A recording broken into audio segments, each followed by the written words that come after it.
The Coffin Maker, a short story by Alexander Pushkin. The last of the effects of the coffin maker, Adrian Prokhorov, were placed upon the hearse, and a couple of sorry-looking jades dragged themselves along for the fourth time from Basmanaya to Nikitskaya, whither the coffin maker was removing with all his household. After locking up the shop, he posted upon the door a placard announcing that the house was to be let or sold, and then made his way on foot to his new abode.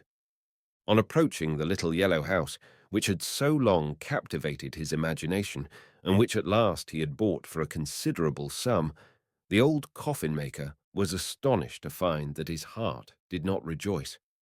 When he crossed the unfamiliar threshold and found his new home in the greatest confusion, he sighed for his old hovel, where for 18 years the strictest order had prevailed. He began to scold his two daughters and the servant for their slowness, and then set to work to help them himself. Order was soon established.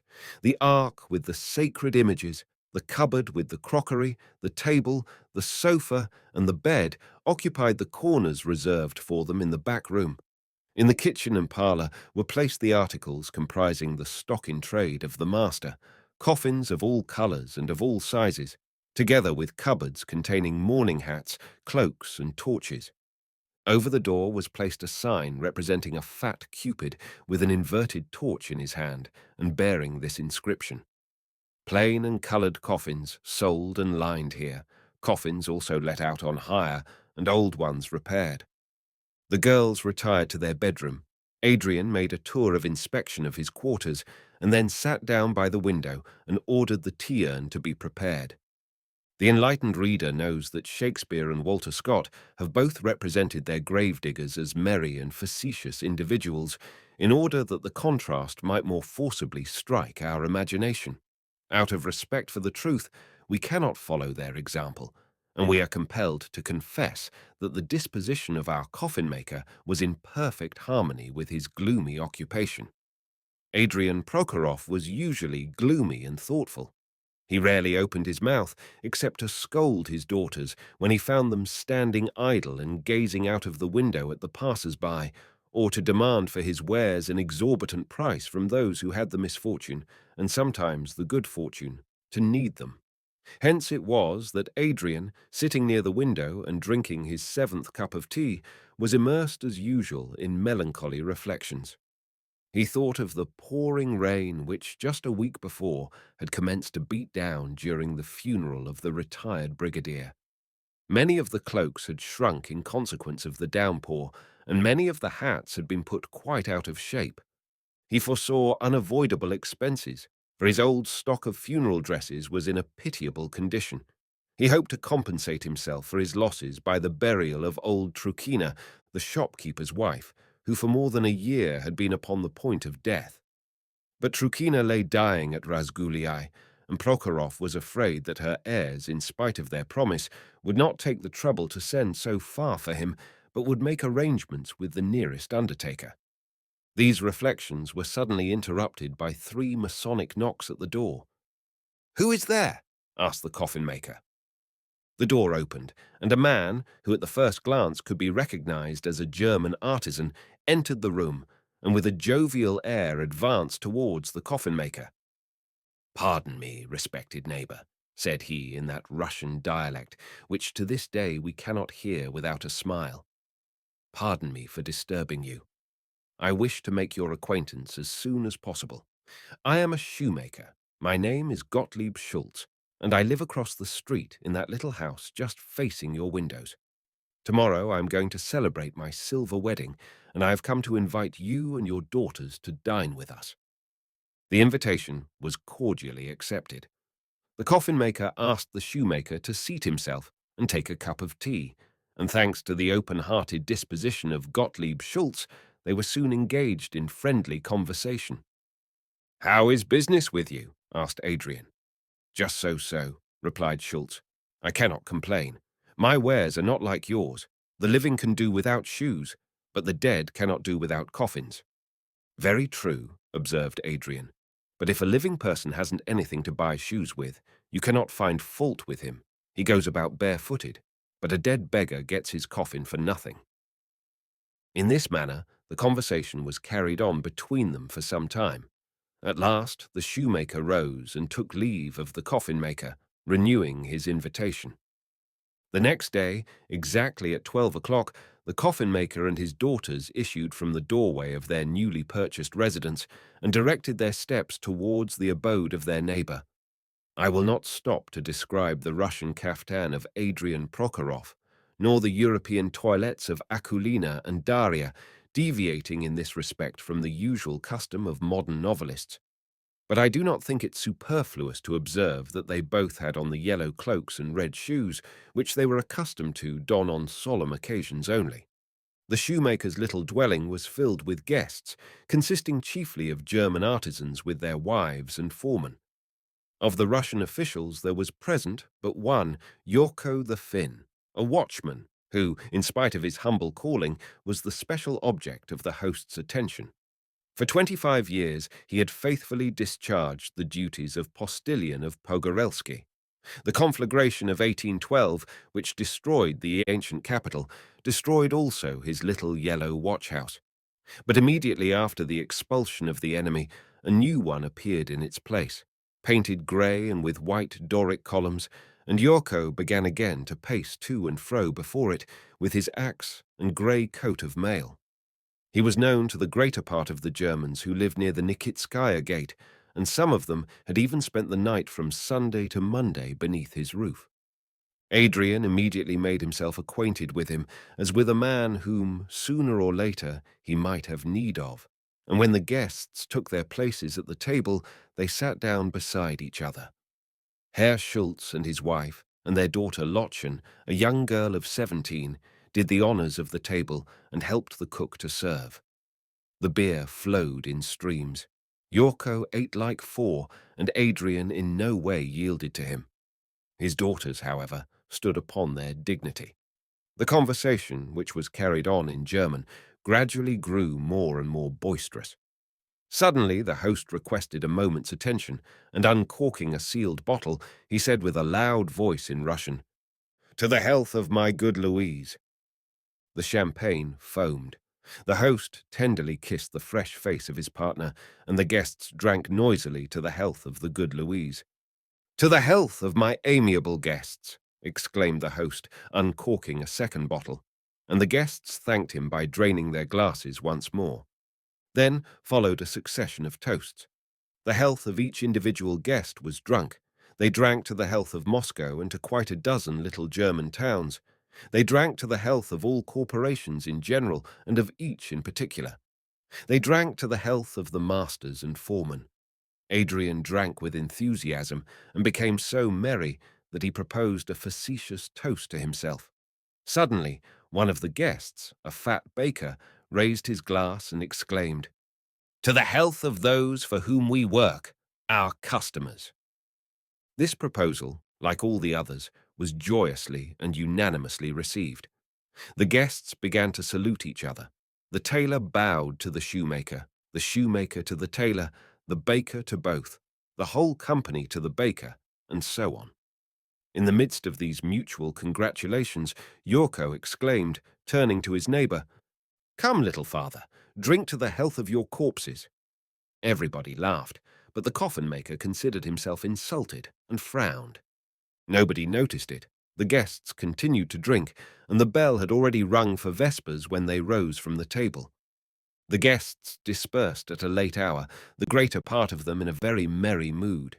The fat baker and the bookbinder, whose face seemed as if bound in red morocco, linked their arms in those of Yurko and conducted him back to his little watch-house, thus observing the proverb, "One good turn deserves another." The coffin-maker returned home drunk and angry. "Why is it," he exclaimed aloud, "why is it that my trade is not as honest as any other? Is a coffin-maker brother to the hangman? Why did those heathens laugh? Is a coffin-maker a buffoon? I wanted to invite them to my new dwelling and give them a feast, but now I'll do nothing of the kind. Instead of inviting them, I will invite those for whom I work, the orthodox dead." "What is the matter, little father?" said the servant, who was engaged at that moment in taking off his boots. Why do you talk such nonsense? Make the sign of the cross. Invite the dead to your new house. What folly! Yes, by the Lord. I will invite them, continued Adrian, and that too for tomorrow. Do me the favor, my benefactors, to come and feast with me tomorrow evening. I will regale you with what God has sent me. With these words, the coffin maker turned into bed and soon began to snore. It was still dark when Adrian was awakened out of his sleep. Trukina, the shopkeeper's wife, had died during the course of that very night, and a special messenger was sent off on horseback by her bailiff to carry the news to Adrian. The coffin maker gave him 10 kopecks to buy brandy with, dressed himself as hastily as possible, took a droshky, and set out for Razguliai. Before the door of the house in which the deceased lay, the police had already taken their stand, and the tradespeople were passing backwards and forwards, like ravens that smell a dead body. The deceased lay upon a table, yellow as wax, but not yet disfigured by decomposition. Around her stood her relatives, neighbors, and domestic servants. All the windows were open, tapers were burning, and the priests were reading the prayers for the dead. Adrian went up to the nephew of Trukina, a young shopman in a fashionable surtout, and informed him that the coffin, wax candles, pall, and the other funeral accessories would be immediately delivered with all possible exactitude. The heir thanked him in an absent-minded manner, saying that he would not bargain about the price, but would rely upon him acting in everything according to his conscience. The coffin-maker, in accordance with his usual custom, vowed that he would not charge him too much, exchanged significant glances with the bailiff, and then departed to commence operations. The whole day was spent in passing to and fro between Razguliai and the Nikitskaya gate. Towards evening, everything was finished, and he returned home on foot after having dismissed his driver. It was a moonlight night. The coffin-maker reached the Nikitskaya gate in safety. Near the Church of the Ascension, he was hailed by our acquaintance Yurko, who, recognizing the coffin-maker, wished him good night. It was late. The coffin-maker was just approaching his house, when suddenly he fancied he saw someone approach his gate, open the wicket, and disappear within. What does that mean? Thought Adrian. Who can be wanting me again? Can it be a thief come to rob me? Or have my foolish girls got lovers coming after them? It means no good, I fear. And the coffin-maker thought of calling his friend Yurko to his assistance. But at that moment, another person approached the wicket and was about to enter, but seeing the master of the house hastening towards him, he stopped and took off his three-cornered hat. His face seemed familiar to Adrian, but in his hurry he had not been able to examine it closely.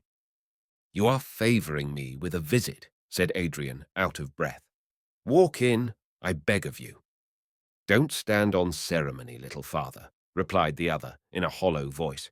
"You go first and show your guests the way." Adrian had no time to spend upon ceremony.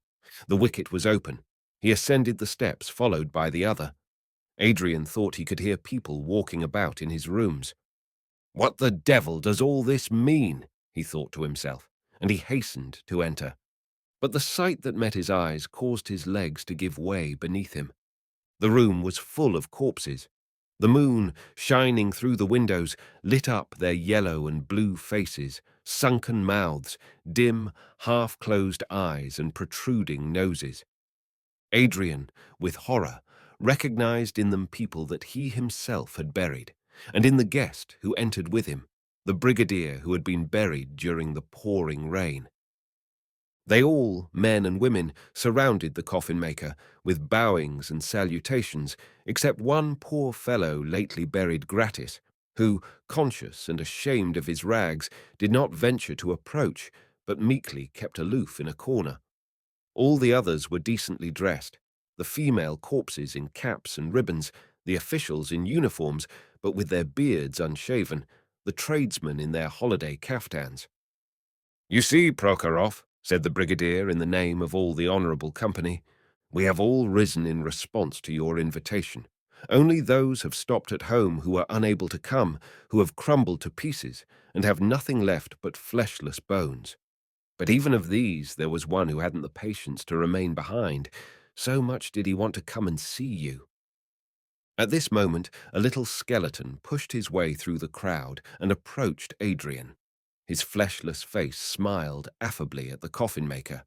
Shreds of green and red cloth and rotten linen hung on him here and there as on a pole, and the bones of his feet rattled inside his big jack-boots like pestles in mortars.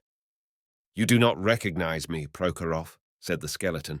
"Don't you remember the retired sergeant of the Guards, Peter Petrovitch Kurilkin, the same to whom, in the year 1799, you sold your first coffin, and that, too, of deal instead of oak?"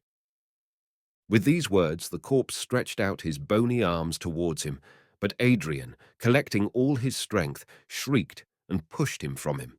Peter Petrovitch staggered, fell, and crumbled all to pieces. Among the corpses arose a murmur of indignation. All stood up for the honor of their companion, and they overwhelmed Adrian with such threats and imprecations that the poor host, deafened by their shrieks and almost crushed to death, lost his presence of mind, fell upon the bones of the retired sergeant of the Guards, and swooned away. For some time the sun had been shining upon the bed on which lay the coffin-maker. At last he opened his eyes and saw before him the servant attending to the tea-urn. With horror, Adrian recalled all the incidents of the previous day. Trukina, the brigadier, and the sergeant, Kurilkin, rose vaguely before his imagination. He waited in silence for the servant to open the conversation and inform him of the events of the night. "How you have slept, little Father Adrian Prokhorovitch," said Axinia, handing him his dressing gown. "Your neighbor, the tailor, has been here, and the watchman also called to inform you that today is his name day, but you were so sound asleep that we did not wish to wake you. Did anyone come for me from the late Trukina?" "The late? Is she dead then?" "What a fool you are! Didn't you yourself help me yesterday to prepare the things for her funeral?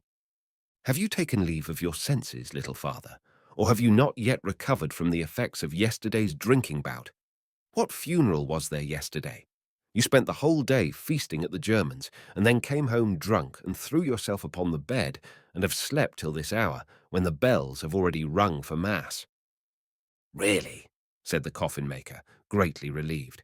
"Yes, indeed," replied the servant.